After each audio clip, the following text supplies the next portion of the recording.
Halo, assalamualaikum sobat-sobat ibu cinta horor. Masih di channel saya, di Dewi Angin. Kali ini saya akan menceritakan sepenggal cerita kisah misteri penghuni kamar kosong. Jadi gimana ceritanya? Kita langsung aja. Ceritanya seperti ini teman-teman. Pada waktu pas aku ada interview kerja di suatu kota, yaitu di Jakarta Utara. Nah, awal mulanya aku apa sih namanya, pas aku di Jakarta Utara, aku itu kos kos di sana selama 3 hari karena mengingat waktu itu aku nggak ada saudara yang daerah sekitar Jakarta Utara, terus juga nggak ada temen yang buat jamsnya, aku nggak punya temen cewek yang kosnya di sana, jadi nggak bisa aku minta minta ya mesti buat aku nginep lah di sana gitu loh selama untuk interview aja gitu. Tapi karena waktu itu aku interviewnya itu ada 2 tempat di Jakarta Utara, jadi ya itu aku mutusin kos di Jakarta Utara. Singkat cerita, terus aku cari-cari informasi yang kos-kosan di Jakarta Utara yang mana yang kira-kira deket sama tempat yang buat aku interview gitu. Setelah itu aku nemu kosnya lewat aplikasi yang khusus buat pemesanan kos-kosan gitu. Nah terus aku udah tanya-tanya bla bla bla sama pemilik pemilik kosnya, terus aku sepakat, terus aku langsung ke situ. Nah pas pada awalnya itu aku udah sampai rumahnya, aku senang gitu karena pemilik kosnya itu ramah, dan ramah juga apa sih, beliau juga ada di situ gitu, maksudnya jadi pemilik rumah sama kosnya jadi satu, jadi kalau misalkan kita ada apa-apa ya minta tolongnya langsung cepet gitu, langsung tanggap gitu. Terus aku masuk ke, mulai merindingnya itu pas aku masuk ke tempat garasi motor gitu. Kok ini ya kayaknya sepi, katanya itu kan ada banyak anak-anak kan. Terus kata aku tanya sama masnya, kok sepi mas gitu ya, aku bilang gitu. Terus masnya bilang, oh ini mbak, anak-anaknya masih banyak yang lagi pada kerja, terus banyak yang belum pulang sekolah. Oh jadi ini kosnya ini mas, aku langsung tanya tuh, jadi ini kosnya buat anak-anak kerja sama anak sekolah juga gitu. Iya gitu. Oh, aku pikir ini mas untuk semu cuma khusus buat anak-anak yang kerja gitu. Udah bla bla bla bla, terus dikasih tempat pilihan gitu, milih yang di atas atau yang di bawah. Kalau yang di bawah itu ada AC-nya dan itu mahal gitu, tapi aku tetap sesuai dengan yang aku pesan dari awal, kamarnya yang murah gitu. Terus pas aku udah sampai di atas, terus masnya bilang, kamu sendirian mbak di sini? Iya gitu. Tapi kok sepi ya mas di sini, nggak ada ceweknya? Ada, tapi ceweknya di bawah gitu. Terus yang di atas ini, ternyata tuh di atas juga ada mas-mas gitu, tapi mereka pada kerja. Terus aku bilang, ini aku tanya keamanannya dan bla bla bla. Aman mas, aman mbak, tenang aja, aku ada di sini, soalnya aku kamarnya di sini, ini juga ada mamaku di sini gitu. Oh ya udah, jadi alhamdulillah lah, maksudnya orangnya yang pemilik kosnya ini benar-benar apa ya, baiklah, terus jamin keamanannya ya wis. Terus aku dikasih pilihan memilih kamar mandi dalam atau kamar mandi yang di luar. Aku terus milih kamar mandi dalam, soalnya kan cewek kan ya, apalagi tuh ada cowok di situ. Ya meskipun aku nggak apa sih namanya, mereka nggak ngomongin, cuma kan tetap ya waspada untuk diri kita sendiri lah. Udah dapet, terus aku langsung dikasih kunci, terus aku masuk. Nah terus masnya ngasih tahu, apa sih namanya, katanya kalau misalkan kipas anginnya rusak nanti ngomong sama aku, nanti kita kasih kipas angin colok. Kalau yang itu tuh kipas anginnya pakai remote gitu. Tapi benar itu ternyata kipas anginnya rusak. Aku masuk ke kamar, kok beda banget, kamarnya itu kayak kamar yang udah lama nggak dipakai gitu loh, jadi bener-bener kamar kosong.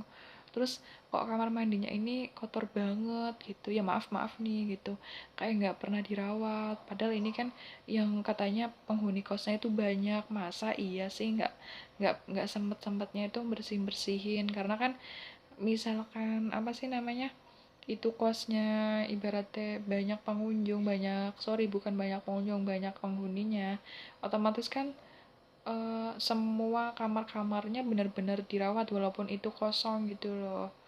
jadi kan menimbulkan kayak keaneh-anehan gitu bagi aku. Mungkin bukan aku lebay atau gimana, aku ngerasa banget kayak ada apa-apa. Aku sekali masuk dari pertama aku masuk ke garasi sampai naik ke atas itu, aku ngerasa kayak aku diawasin, kayak aku diintai gitu loh, apalagi pas aku udah masuk kamar itu. Jadi rasanya tuh suasananya beda banget gitu. Terus aku lihat-lihat, aduh, oh, alhamdulillah karena samping kamarku itu ada rumah juga yang mana sampingnya itu buat tempat penjemuran baju, itu punya tetangganya pemilik kosnya aku mungkin ya. Oh, berarti di sini nggak seperti yang aku pikirkan gitu. Udah, singkat cerita ya, aku lihat di kamar mandinya itu ya maaf, kayak ada masih bekas-bekas tempat sabun, masih ada alat cukur yang buat cowok itu, apa ya, dijenggot apalah itu. Terus pokoknya masih ada sisa-sisa sampah gitu di situ loh gitu, masih ada rambut-rambut cewek. Allah, kok kayak gini banget sih gitu.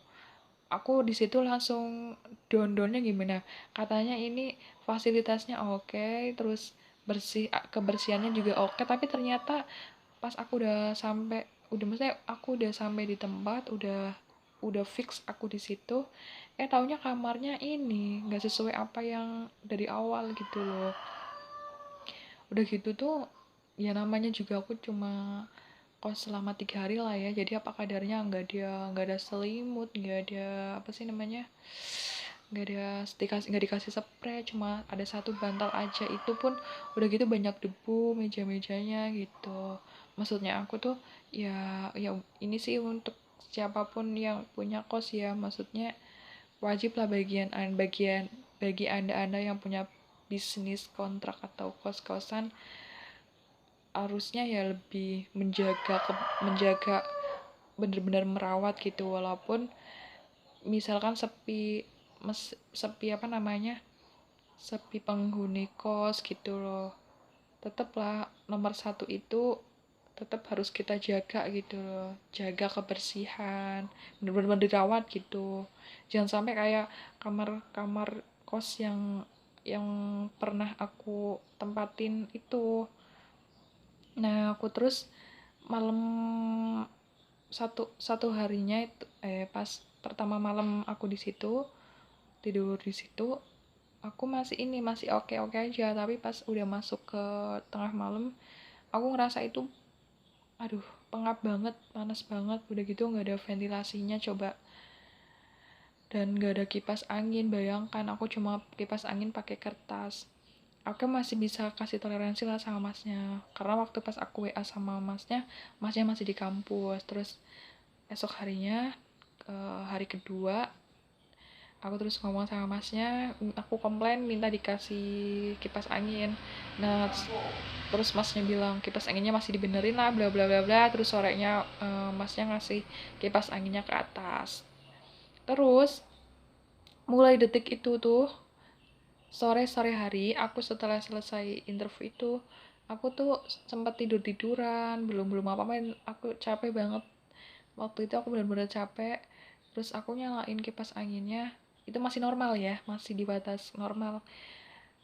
Aduh, kok ini sih, maksudnya kipas anginnya kok kayak gini gitu loh, kayak nggak, aduh, ini sebenarnya bisa dinyalain apa enggak gitu, kok muternya kayak gini. Ya udah, bodo amat. Terus aku tidur. Nah, terus kipas anginnya tuh mati sendiri. Terus aku bangun lagi, loh, kok kipas anginnya mati gitu, apa jangan-jangan ini kipas anginnya belum dibenerin gitu, apa ini belum sempurna kali ya. Aku tak mau WA aja, tapi nggak usah lah, udah sore kayak gini gitu, udah maghrib gitu, takutnya aku ganggu ganggu pemilik kosnya. Jadinya ya udah, tak biarin aja kipas angin itu. Terus tak benerin, tak alhamdulillah jadi tuh nyala nyala lagi. Terus aku tiduran lagi, itu mati lagi yang ketiga kali pas adzan maghrib. Terus itu kipas anginnya mati lagi. Terus aku sempat mikir positif, oh, barangkali ini teguran dari yang di atas kali, aku disuruh sholat maghrib dulu kali gitu. Ya terus aku tetap nak nyalain kipas anginnya, bisa lagi. Aku masih berpikiran positif kalau kipas anginnya itu emang belum sempurna ya, mungkin belum sempurna dibenerin. Terus aku ini mandi bla bla bla bla bla, sholat dan lain-lain, makan dan lain-lain. Terus aku setengah malamnya aku tidur lagi, nggak taunya tuh kipas angin mati lagi. Jadi mati mati tak mati, aku bangun hidupin lagi, mati aku bangun hidupin lagi, mati aku bangun. Aku nggak tahu itu sampai berapa kali ya. Jadi itu malah, terus aku mikir lagi, kok bisa kayak gini ya. Aku besok pokoknya mau komplain hari yang ketiga gitu. Maksudnya ya ganggu banget, karena aku kan dalam keadaan posisi capek, terus besoknya mau interview lagi pagi-pagi, terus itu kosnya itu ini apa namanya, panas banget, udah gitu tuh nggak bersih kan. Aku mau komplain banyak ke masnya itu, tapi tapi pas paginya aku nggak sempat ketemu masnya, pemilik kosnya. Akhirnya ya udah aku nggak jadi komplain. Nah, pas sorenya, berarti mau menjelang ketiga harinya itu ya, aku pulang dari interview itu sore-sore, terus aku nyalain lagi ya. Capek ya aku. Kaum rebahan tau lah ya, bagi kalian yang para pencari kerja gitu, kayak aku posisinya gitu, mesti kalau bis pergi mesti langsung rebahan toh. Terus aku nyalain kipas angin, mati lagi, hidup mati lagi, kayak buat permainan gitu. Di situ aku langsung mulai curiga gitu, kok kipas anginnya kayak gini ya.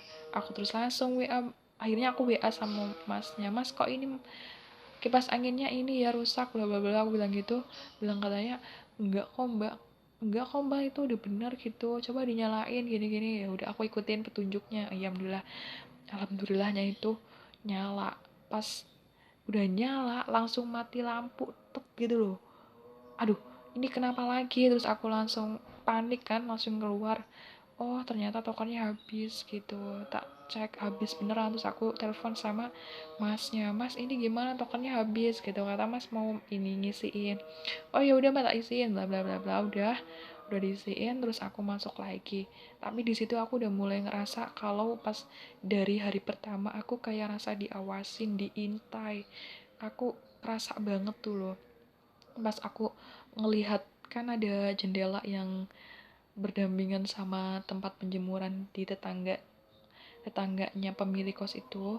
Sempet aku ngerasa kok aneh ya gitu, kok sepi. Mungkin cuma perasaan aku aja gitu. Terus aku langsung mandi. Aku sering lampunya tak matiin, karena kalau misalkan tak nyalain itu jadi tuh ini loh, apa sih, kelihatan dari luar gitu. Takutnya ada orang lagi jemurin di samping kamarku, nanti takutnya lihat aku gitu. Terus udah gitu, apa sih namanya, kayaknya tuh aku ngerasa kayak ada yang nggak beres kamarnya yang aku tempatin itu loh. Tapi aku tetap ini ya, tetap positif thinking, karena aku niatnya ya cuma nginep selama 3 hari itu. Aku niatnya bener-bener niat ya cuma numpang tidurlah di situ intinya gitu. Nah terus aku sholat, jadi lampu tak nyalain kalau pas aku lagi sholat aja sama ngaji gitu. Terus pas tengah malam itu tengah malam, bener-bener tengah malam, mati lampu, bukan mati lampu, kipas anginnya kayak bener-bener persis itu dimainin. Jadi itu hidup mati, hidup terus mati lagi. Karena aduh, karena aku saking capeknya, terus ya udah tak biarin aja. Cuman aku bangun 2 kali itu. Terus ketiga kalinya kipas anginnya nggak tak nyalain lagi. Tapi pas udah menjelang pagi mau subuh itu pintu kamar mandi tiba-tiba itu buka tutup. Aku masih positive thinking loh. Pada waktu itu aku masih positive thinking, mungkin itu pintu bisa buka tutup karena ada angin dari luar, karena ada ventilasi kecil juga yang di dekat jendela itu loh. Aku pikir dari situ, tapi ternyata loh, tapi di situ kan gak ada ventilasinya gitu. Aku jadi kayak sadar setengah sadar, terus aku tidur lagi loh, langsung jeder gitu loh, pintunya langsung kayak gitu. Aku mikir, wah ini nggak beres, berarti ini bukan dari angin sama sekali, nggak ada angin, nggak ada orang selain aku gitu loh. Aku bener-bener itu lagi digangguin sama makhluk kasat mata. Aku yakin di situ ada penghuninya selain aku gitu loh, makhluk yang nggak terlihat gitu loh. terus aku tetap dalam hati ya bismillah, terus aku dalam hati ya misalkan ya aku sampai gini loh, sampai aku minta maaf misalkan aku ganggu atau apa, cuma aku niat sama nginep doang gitu, intinya gitulah. Aku pokoknya banyak kata-katanya aku sampaikan di dalam hati lah gitu. Otomatis terus aku langsung bangun, aku langsung nunggu adzan subuh gitu loh. Coba nggak ada siapa-siapa, itu pintu buat mainan, tarik tutup ditarik ditutup jedber gitu loh. Aku sampai kebangun, itu aku sadar, dalam keadaan sadar waktu itu, pas pas dijedbretin itu gitu teman-teman. Oh ya, buat teman-teman yang punya pengalaman kayak aku ataupun teman-teman yang belum pernah sama sekali mengalami kayak aku, kalian dimanapun berada jangan lupa untuk selalu berdoa dan berdoa gitu. Karena dimanapun kalian berada, dimanapun tempatnya itu pasti selalu ada penghuninya gitu. Intinya kita harus punya attitude dimanapun kita berada gitu. Oh iya teman-teman, bagi teman-teman semua masyarakat Indonesia, uh, me- mengenai kita sedang apa sih namanya, sedang ngalamin ini, ada virus ya COVID-19, kita selalu jaga kebersihan, jangan lupa cuci tangan sebelum kita makan atau kita mau melakukan aktivitas apapun. Jangan lupa kita selalu menjaga kebersihan gitu aja. Dan kalian semua sobat muslim, jangan lupa kalian selalu menjaga wudhu, terus selalu berdoa supaya kita selalu terlindungi dan dijaga, dan supaya kita selalu sehat walafiat. Allahumma amin. Terima kasih bagi kalian sudah menonton channelku dan mampir ke channelku. Jangan lupa kalian untuk like, subscribe, komen, dan share. Wassalamualaikum warahmatullahi wabarakatuh. See you next time.